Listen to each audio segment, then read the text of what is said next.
이 시간 하나님께서 우리에게 주신 하나님의 말씀 창세기 9장 우리 18절부터 29절로 되어 있죠. 네, 우리가 두 번에 나눠서 보겠습니다. 오늘은 21절까지만 보겠습니다. 원래는 29절까지 보려고 했는데요. 도저히 한 번에 다 볼 수가 없어서 우리 18절부터 21절까지만 오늘 보도록 하겠습니다. 한 절씩 교독합니다. 제가 9장 18절을 읽습니다.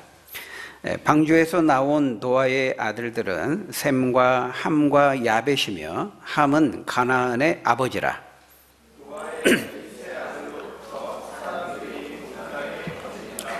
노아가 농사를 시작하여 포도나무를 심었더니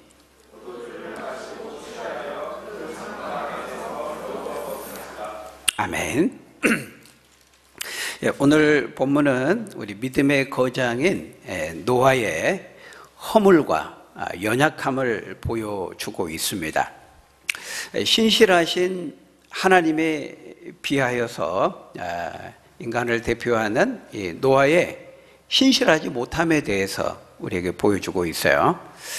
오늘 본문 읽었던 거기 19절에 보면은 노아의 홍수 심판 후에 노아의 세 아들로부터 사람들이 온 땅에 퍼지게 되었다, 이렇게 말하고 있습니다. 우리가 아는 것처럼 이 대홍수 심판을 당한 다음에 살아남은 사람은 오직 노아의 가족뿐이었죠. 몇 명이었습니까? 8명이었습니다. 노아의 부부, 그리고 노아의 세 아들 부부, 셈과 함과 야벳의 부부 합하면 8명이죠. 하나님께서 이 홍수 심판 후에 이 인간과 세상을 향해서 새롭게 언약을 맺죠. 새로운 인생의 삶의 출발을 하게 됩니다. 인간을 향해서뿐만 아니라 이 세상을 향해서도 언약을 맺습니다. 무지개 언약, 보존의 언약이죠.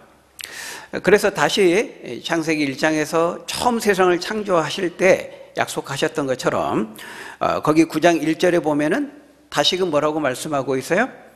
인간을 향하여 또 남아있는 온 세상의 생물을 향하여서 생육하고 번성하여 땅에 충만하라, 그렇게 말씀하고 있습니다. 하나님께서 그렇게 하시겠다는 약속이죠. 그리고 8장의 마지막 절, 거기 8장 22절에 보면 이 땅이 있을 동안에는 내가 다시 물로 심판하지 않고 뭐가 지속되게 하시겠다는 거예요?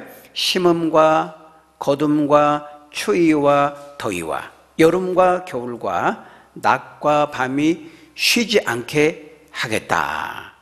보존의 약속입니다. 하나님께서 이것을 약속하셨어요. 근데 오늘 본문에 지금 뭐라고 말하고 있어요? 이 세 아들로부터 사람들이 온 땅에 퍼져서 5대양 6대주, 오늘날에 이르게 된 것이죠. 그만큼 지금 하나님은 신실하게 하신 약속을 지키고 계신 것입니다. 그래서 겨우 이제 노아의 세 아들로부터 시작된 새로운 세상의 삶이 퍼지고 퍼져서 온 땅에 퍼져서 5대양 6대주에 오늘에 이르게 된 것이죠. 또한 여러분 오늘 보면 20절에 보면은 뭐라고 말하고 있어요? 노아가 농사를 시작해서 포도나무를 심었더니 거기서 열매를 얻고 그 열매로 포도주를 만들어 마시고 취하였다, 이렇게 말하죠. 그러니까 8장 22절의 약속대로 하신 것입니다. 그죠?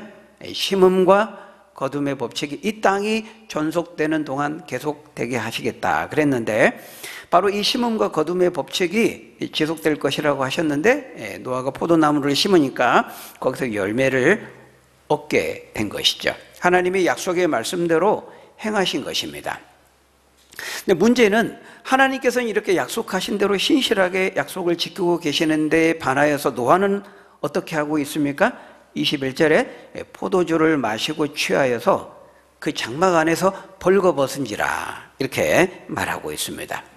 포도주 먹고 취하여서 장막 안에서 벌거벗고 추태를 부린 것이죠. 하나님은 약속에 신실하신데 비하여서 인간 노아는 신실하지 못했습니다. 이것이 홍수 심판 이후에 얼마의 시간이 흐른 다음에 노아가 이 포도주에 취해서 이 추태를 벌였는지, 그 얼마의 시간이 있었는지는 성경이 정확히 기록하고 있지 않아요. 근데 분명한 사실은 얼마의 시간이 흐른 겁니다. 그리고 그 시간이 흐르면서 홍수 심판에 대한 두려움이 잊혀지고 삶의 안정이 찾아온 거죠. 농사를 시작하고 포도나무를 심고 열매가 맺고 그 열매로 포도주를 담그고 먹고 취하기 위해서 어느 정도 최소한의 시간이 흘러간 겁니다. 여러분, 이 포도나무는 노아가 포도나무만 심었겠습니까? 근데 특별히 포도나무를 심었고 거기에 하나님의 열매를 주셨다. 이 포도나무는요, 고대 근동에서 이 풍요와 축복을 상징하는 나무입니다. 풍요와 축복을 상징해요.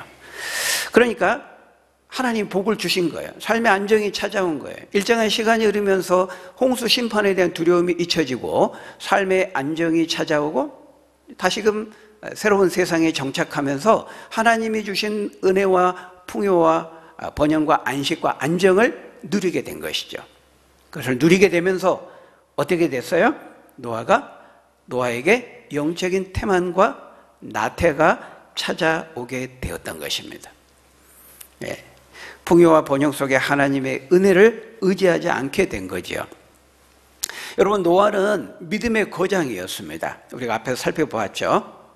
온 세상이 포악함과 부패함이 가득했을 때 노아는 당대의 의인이었고 하나님과 동행하는 사람이었습니다.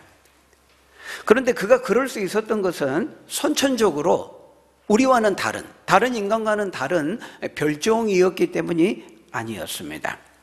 창세기 6장 8절에 뭐라고 말씀합니까? 온 세상의 사람들이 다 마음으로 생각하는 것과 계획하는 것이 다 악하였지만 그러나 노아는 여호와께 은혜를 입었더라, 이렇게 말씀하고 있죠.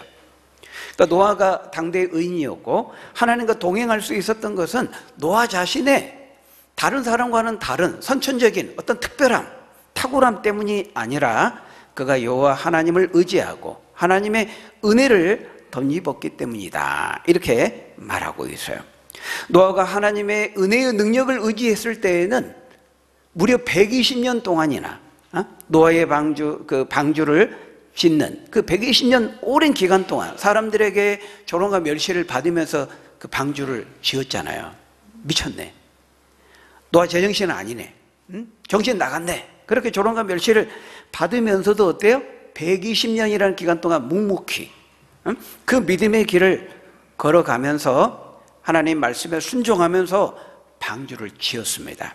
그가 그렇게 할 수 있었던 것은 뭐의 결과라고요? 하나님의 은혜를 덧입은 결과다. 하나님의 은혜의 능력을 의지한 결과다. 성경은 그렇게 말하고 있어요. 그랬던 노아가 그 수많은 고난과 시련의 상황 속에서도 믿음의 좁은 길을 걸으면서 묵묵히 올곧게 한결같이 흔들림 없이 믿음의 길을 걸었던 노아가 이제는 심판 후에 하나님이 주신 풍요와 평화와 번영이 찾아오니까 어떻게 돼요? 포도주를 마시고 취하여서 수치를 드러내게 된 것이죠. 여러분, 우리가 알고 있던 그 노아 맞습니까? 여러분, 우리는 여기서 어떤 사람도 정말 완전한 사람은 없구나라고 하는 사실을 다시 한번 확인하게 돼요. 여러분, 성경은 그 누구도 높이지 않아요. 그죠? 사람의 허물과 죄와 부족한 부분들, 때로는 읽기 불편하고 거북한 그런 내용들도 성경은 있는 그대로 다 기록합니다. 어떤 인물도 어떤 사람도 높이지 않아요. 성경은 위인전이 아니에요. 영웅화하지 않습니다. 진실하고 진솔한 책이죠. 왜? 하나님의 진리의 말씀이기 때문에. 있는 그대로의 사실을 성경은 기록합니다. 여러분, 대홍수 심판 이후에도요, 사람의 죄된 본성이 바뀐 것은 아니었어요. 인간 속에 있는 그 죄의 연약함과 본성을 노아도 그대로 가지고 있었던 것입니다.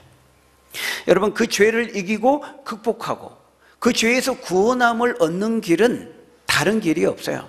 하나님의 은혜가 아니고서는, 하나님의 은혜의 능력이 아니고서는, 그 은혜를 힘입지 않고서는 그 죄의 문제를 해결할 방법이 없다는 거예요. 인간의 힘으로, 노력으로, 방법으로 되지 않습니다. 오직 하나님의 은혜밖에 없는 것이죠.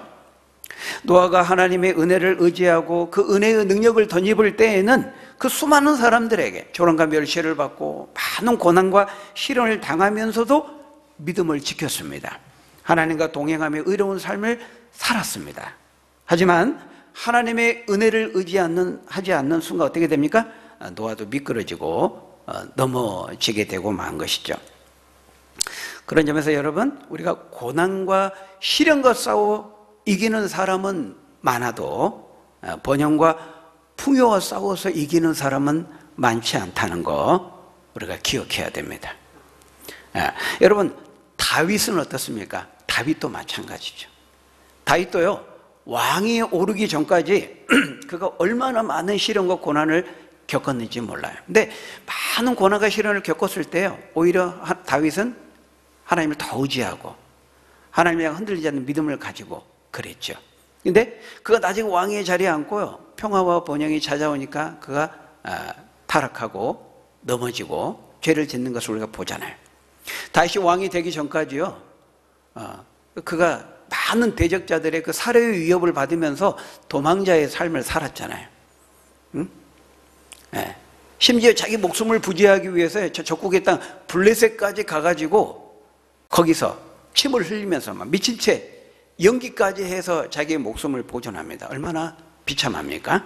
아둘람 굴, 400명이 넘는 그 아둘람 굴의 그 비천한 자들과 함께 그 굴에서 생활을 하기도 했잖아요. 그런 고난과 시련 속에서도 어때요? 다윗은 하나님을 믿고 의지했어요.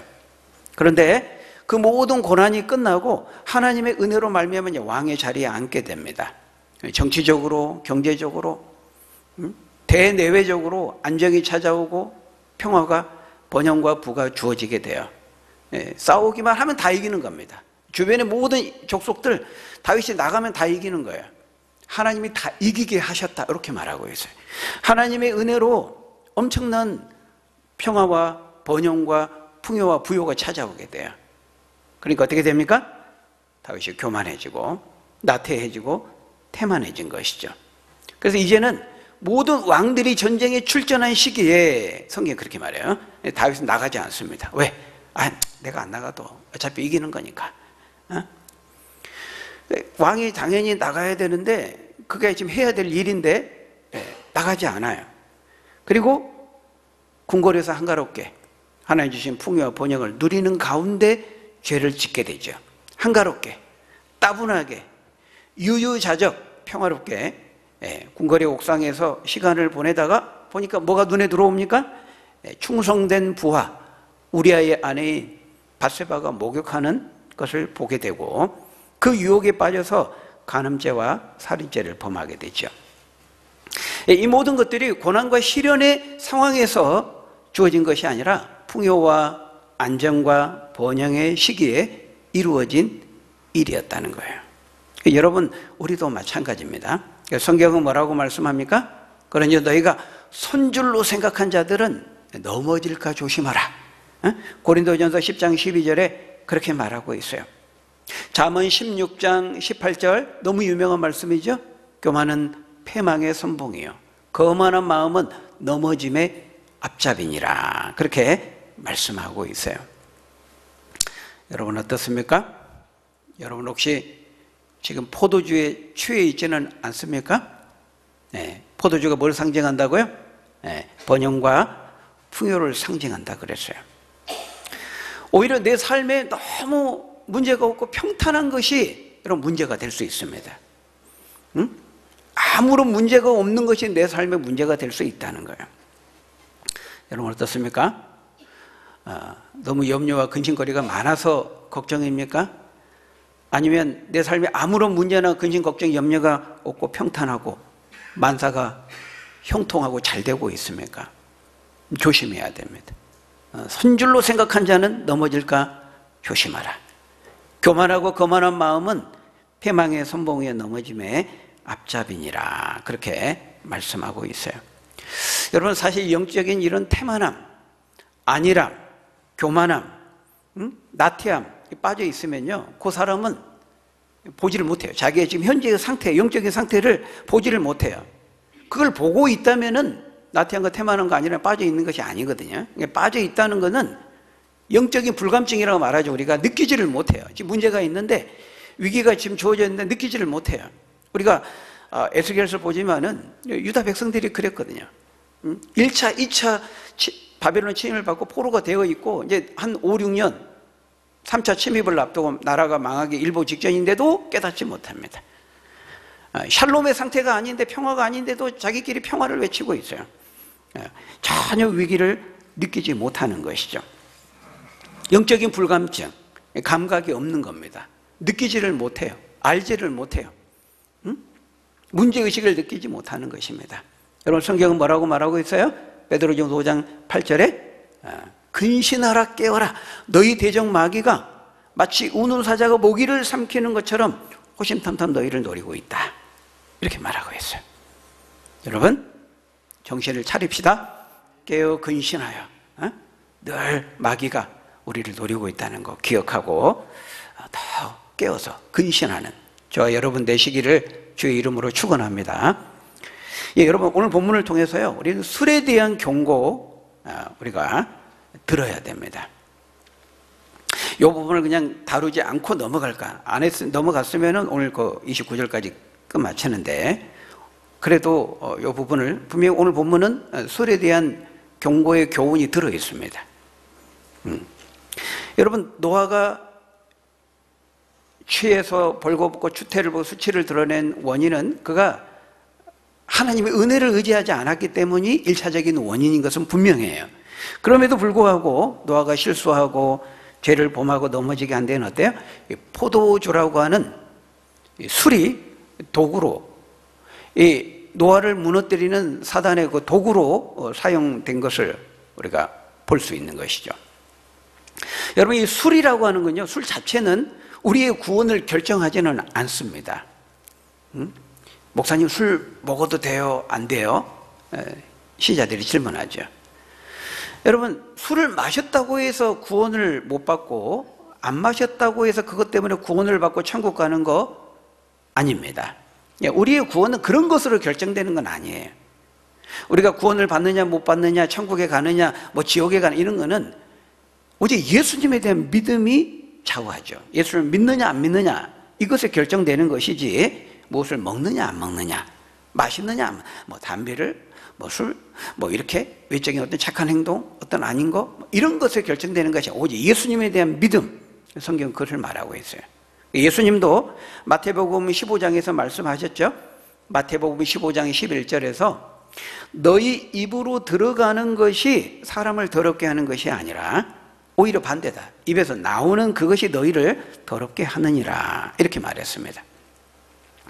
술이나 음식이나 이런 어떤 외적인 것들이 우리 입에 들어가는 것으로 그것이 사람을 더럽게 하거나 부정하게 하거나 깨끗이 못하게 하거나 또는 입에 들어가는 어떤 것이 반대로 우리를 깨끗하게 하고 정결케 하고 의롭게 하고 그런 것이 아니라는 것입니다. 오히려 그 사람 속에 있는 무엇이 그 사람의 입을 통해서 행동을 통해 나옴으로 그 사람 속에 있는 그 무엇이 그 사람을 더럽게 하는 것이다 이렇게 말하고 있어요. 여러분 그게 뭘죠? 우리 입에서 나와서 우리를 더럽게 만드는 우리 속에 있는 그 무엇 그것이 뭡니까? 죄지요. 죄가 우리를 더럽게 하고 그 죄된 본성이 우리를 죄인으로 만드는 것이지 밖에 있는 그 무엇을 내가 먹었다고 해서 밖에 있는 그 무엇이 나를 더럽게 하고 또는 반대로 정결케 하고 깨끗해 하고 그렇게 하는 것이 아니라는 것입니다. 다시 말하면 사람 속에 있는 그 사람 마음 속에 있는 죄가 그 사람을 더럽게 하는 것이지 무엇을 먹느냐 안 먹느냐 무엇이 입으로 들어가느냐에 따라서 그 사람을 더럽게 하거나 반대로 정결케 하거나 그런 게 아니라는 거예요. 여러분 사람이 의롭게 되는 것은 그런 외적인 어떤 물리적인 또는 어떤 그런 기계적인 단순히 먹었기 때문에 내 입에 들어갔기 때문에 사람이 그런 방식이 아니에요. 영적인 원리로 이루어지는 거예요. 나를 위해서 십자가에 피 흘려 죽으신 그 예수님을 내가 믿느냐 그 믿음이라는 영적인 원리에 의해서 우리의 정결함과 그렇지 의로움과 그렇지 않는 것들이 결정되는 것이지, 단순히 무엇을 먹었느냐 안 먹었느냐, 뭐 술이라든지 어떤 음식이라는 외적인 것들이 내 안에 들어감으로써 기계적으로 자동적으로 의롭게 되거나 정결케 되거나 악하게 되거나 그런 게 아니라는 것입니다. 그럼에도 불구하고 성경은 여러분 놀랍게도요, 술에 대해서 엄청나게 많은 말씀을 하고 있습니다. 정말 술에 나오는 포도주, 술, 뭐 독주 다 포함해 이런 단어들, 성경에 나온 단어들, 구절들을 보면 깜짝 놀랄 거예요. 성경에 나오는 그 성구사전을 한번 보면 깜짝 놀라요. 엄청나게 성경 술에 대해서 많이 나오고 있습니다. 여러분, 많이 말씀한다는 것, 많이 나온다는 것은 뭐라고요? 여러분, 중요하다는 겁니다. 그 사람 얘기를 들어보면 그 사람이 가장 중요하게 여기는 걸 막 말해요. 그 사람이 가장 중요한 관심사, 성경이 놀랍게도 술에 대해서 엄청나게 많은 말씀을 합니다. 우리는 주목해야 되는 거죠. 여러분, 술이 우리 구원이라고 하는 이 본질에 속한 문제는 아니지만 사탄이 우리를 넘어뜨리고 죄짓게 하는, 미혹하게 하는 그 유용한 도구 중에 매우 큰 도구로 술을 사용한다는 것입니다. 사람들은 그렇게 말합니다. 성경에 술 취하지 말라는 말씀은 있어도 술 마시지 말라는 말씀은 없잖아요. 그러니까 술 취하지 않게 적당히 마시면 되는 거 아닙니까? 이렇게 말하기도 합니다. 근데 여러분, 몇 잔까지 마시는 게 안 취하는 거예요? 한 잔입니까? 두 잔입니까? 뭐 소주 한 병입니까? 몇 잔까지 마시는 게 안 취하는 거죠? 사람마다 주량이 있다고 하지만은요, 여러분, 엄밀하게 말해서 마신 만큼 취한 것입니다. 한 잔 마시면 한 잔만큼 취한 것이고요, 두 잔 마시면 두 잔만큼 취한 거예요. 우리 몸에 영향을 무조건 미친다는 거예요. 여러분, 지지난달 그 1월 3일에 미국의 그 공중보건소장 비백 머시 박사가 그 술과 암의 관계를 발표했죠. 미국 전체를 그 의료를 담당하는 공중보건 의장이기 때문에요, 세계적으로 그 기사가 나왔었습니다. 뭐라고 말했냐면요, 하루에 한 잔만 마셔도 7가지 암 발생률을 40% 높인다, 이렇게 말을 했습니다. 사람들은 그렇게 생각하죠. 하루 한 잔 정도 오히려 건강에 좋아, 약주야, 반주야. 근데 잘못된 상식이라는 것입니다. 단 하루에 한 잔만 마셔도요, 7가지 암의 발생률을 그렇지 않는 사람보다 40%를 높인다는 거예요. 물론 이제 그때 하루 한 잔이라는 것은 매일 하루 한 잔, 이제 그런 사람에게 해당이 되겠습니다만은, 어쨌든 하루 한 잔이라도 몸에 영향을 미친다는 겁니다. 성경은 뭐라고 말씀합니까? 우리 믿는 신자들의 몸과 육체를 거룩하게 잘 관리하라, 이렇게 말합니다. 성경은 우리 몸과 육체는 우리의 것도 아니고 내 것도 아니고 누구의 것이에요? 하나님의 것이라고 말하고 있어요. 우리 몸은 성령이 거하시는 전이다, 성전이다. 예수님이 오신 이후의 성전은 예수님의 성전이고요, 그 예수님과 모퉁이 돌 대신 예수님과 서로 벽돌 연결된 우리가 성전이라고 말하고 있어요. 이 구약의 돌로 지어진 예루살렘 성전은 이제 성전이 다 무너져서 없어요. 우리가 성전이에요.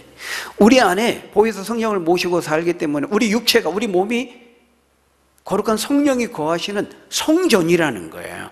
여러분, 고린도전서 3장 16절에 이렇게 말합니다. 같이 읽어볼까요? 시작. 너희가 하나님의 성전인 것과 알지 못하느냐? 성령이 우리 안에, 거룩한 성령이 우리 안에 거하신다는 거예요. 그러니까 우리가 우리의 몸을 잘 관리해야 되는 것입니다. 왜? 우리 속에 누가 계시니까요? 성령이 거하시기 때문에. 근데 성령은 우리가 성령으로 충만하게 되기를 원하시지 술로 충만하게 되기를 원치 않으세요. 그래서 에베소서 5장 18절에 뭐라고 말씀합니까? 너희는 술 취하지 말고, 이는 방탕한 것이니 술로 충만한 너희 몸을 채우지 말고 대신 뭘로 채우라고요? 성령으로 충만하게 채우라, 이렇게 말하고 있어요. 우리 믿는 자들이 하나님의 의의 병기로 쓰임받기 위해서는 몸 관리, 육체 관리, 건강 관리를 잘해야 되는 거예요. 그럼에도 굳이 그 건강에 안 좋은 암의 발병률을 높이고 뇌세포를 줄여서 머리를 나빠지게 하는, 피부 노화를 촉진하고 앞당기는 여러분 잘 보세요. 술, 담배 하는 사람들은 똑같은 나이여도요, 훨씬 더 나이 들어 보입니다. 훨씬 늙어 보여요. 피부의 노화를 촉진해요. 백해무익한 거죠. 근데 그거를 뭐 절제 못하고, 그걸 못 참고, 그걸 못 안 마시는 걸 못한다. 그럴 필요가 없는 거죠. 여러분, 무엇보다도요, 오늘 본문의 이 노아처럼 실수하고, 죄짓고, 후회하고, 내가 왜 그랬을까? 거기서 멈췄어야 되는데, 계속 마시다 보니까 실수하고, 후회하고, 다른 사람들에게, 보는 사람들에게 덕이 되지 못하기 때문에 성경은 술을 마시지 말라. 경고합니다. 경계하라. 여러분, 성경에는 엄청나게 많은 이런 술에 대한 경고의 말씀이 있는데요. 이 시간 다 찾아볼 수 없고 딱 한 군데만 한번 보겠습니다. 잠언 23장 29절부터 31절에 보면요, 또 지혜서라고 하는 잠언에요, 특별히 또 이 술에 대한 경고가 굉장히 많습니다. 잠언에. 지혜서죠. 잠언 23장 29절 31절에 딱 한 군데만 한번 보겠습니다. 같이 읽어볼까요? 시작. 재앙이 네게 있느냐? 근심이 네게 있느냐? 분쟁이 네게 있느냐? 원망이 네게 있느냐? 까닭 없는 상처가 네게 있느냐? 붉은 눈이 네게 있느냐? 술에 잠긴 자에게 있고 혼합한 술을 구하러 다니는 자에게 있느니라. 포도주는 붉고 잔에서 번쩍이며 순하게 내려가나니 너는 그것을 보지도 말지어다. 네. 뭐라고요? 너는 그것을 보지도 말지니라. 네. 아멘 하는 분이 한 분도 없네. 쳐다보지도 말라고 말하잖아요. 여러분, 안 취하게만 마시면 된다 이렇게 말씀하지 않고 아예 쳐다보지도 말라는 겁니다. 훨씬 세게, 훨씬 강하게 말씀하고 있어요. 여러분, 일단 쳐다보면 유혹이 찾아오잖아요. 뭐 이렇게 맥주, 뭐 카스 얼마나 멋지게 선전합니까? 그 광고만 보면 먹고 싶다. 보면 먹고 싶고 마시고 싶어, 이런 유혹이 찾아온다는 거예요. 그래서 아예 보지도 말라. 딱 한 잔만 이렇게 시작을 하다가 어떻게 돼요? 이제 노아처럼 인사불성이 되고 취하게 되는 거죠. 여러분, 노아가요, 애초에 포도주를 입에 대면서 그렇게 될 걸로 계획을 하고 생각을 하고 그렇게 마셨을까요? 아니죠. 우리 다음 시간을 보겠습니다만요, 노아의 이 잘못으로 인해서요, 자기 아들이 저주를 받습니다. 둘째 아들 함이 저주를 받아요. 우리 다음 시간에 자세히 보겠습니다. 아버지가 이렇게 잘못한 거죠. 물론 이제 함의 잘못도 나오지만, 여러분, 결과적으로 그렇게 됐는데 노아가 그렇게 될 줄 알고 그렇게 시작한 거예요? 아니란 말이죠. 딱 한 잔만 이랬다가 그렇게 된 것입니다. 우리가 방금 읽은 이 잠언 말씀 여러분 다시 보시면요, 굉장히 재미있습니다. 그죠? 뭐라고 말하고 있어요? 재앙이 누구에게 있느냐? 근심이 누구에게 있느냐? 분쟁이 누구에게 있느냐? 여러분, 누구에게 있습니까? 술 마시는 자에게 있다는 것입니다. 술이 화근이 된다는 거예요. 재앙의 화근이 되고, 근심의 화근이 되고, 분쟁의 화근이 되고, 후회하는 일의 화근이 된다는 거예요. 여러분, 술 마시다 보면 막 큰 소리가 납니다. 본인은 모릅니다. 식당에서 보면 술 마시면 그 사람들 볼륨이 막 올라가요. 그러다가 또 나중에 또 싸웁니다. 막 네가 어쩌고 막 네 의견이 맞는데 술 마시다가 싸워요. 분쟁으로 가요. 또 뭐라고 말하고 있어요? 까닭 없는 상처가 네게 있느냐? 술 많이 마시면 눈이 또 충혈됩니다. 성경에 있는 그대로 다 묘사하죠. 까닭 없는 상처. 자고 일어나 보니까 온 몸이 막 삭신이 쑤십니다. 몽이 들고, 갑자기 눈에 거울 보니까 눈이 밤탱이가 되고, 이게 뭔 일이지? 기억이 안 납니다. 알고 봤더니 어때요? 밤새 전봇대랑 싸운 겁니다. 막 전봇대 붙들고 싸워가지고 막 팔도 아프고 다리도 아프고 기억이 안 나는 거죠. 없던 용기가 생기잖아요. 술 취하면 지나가는 사람은 괜히 막 시비 걸다가 막 싸우고, 그러다가 또 맞고 막 그러는 거죠. 그래서 굉장히 재미있는 지금 표현을 하고 있는 거예요. 여러분, 거기 보십시오. 혼합한 술을 구한다. 혼합한 술이 뭐예요? 오늘날로 말하면 폭탄주 아닙니까? 폭탄주. 예전에 우리 지금 개혁 개정판인데요, 한글 개혁판에는 누가복음 1장에 보면은 세례 요한 이야기할 때요, 소주를 마시지 않는 자 이렇게 번역을 했어요. 지금 이제 독주로 나오는데, 그러니까 소주가 그만큼 독한 술인가 봐요. 근데 이제 예전에는 소주 번역했다가 이제 지금 이제 독주로 번역을 했는데요. 이게 보니까 혼합한 술, 폭탄주 아닙니까?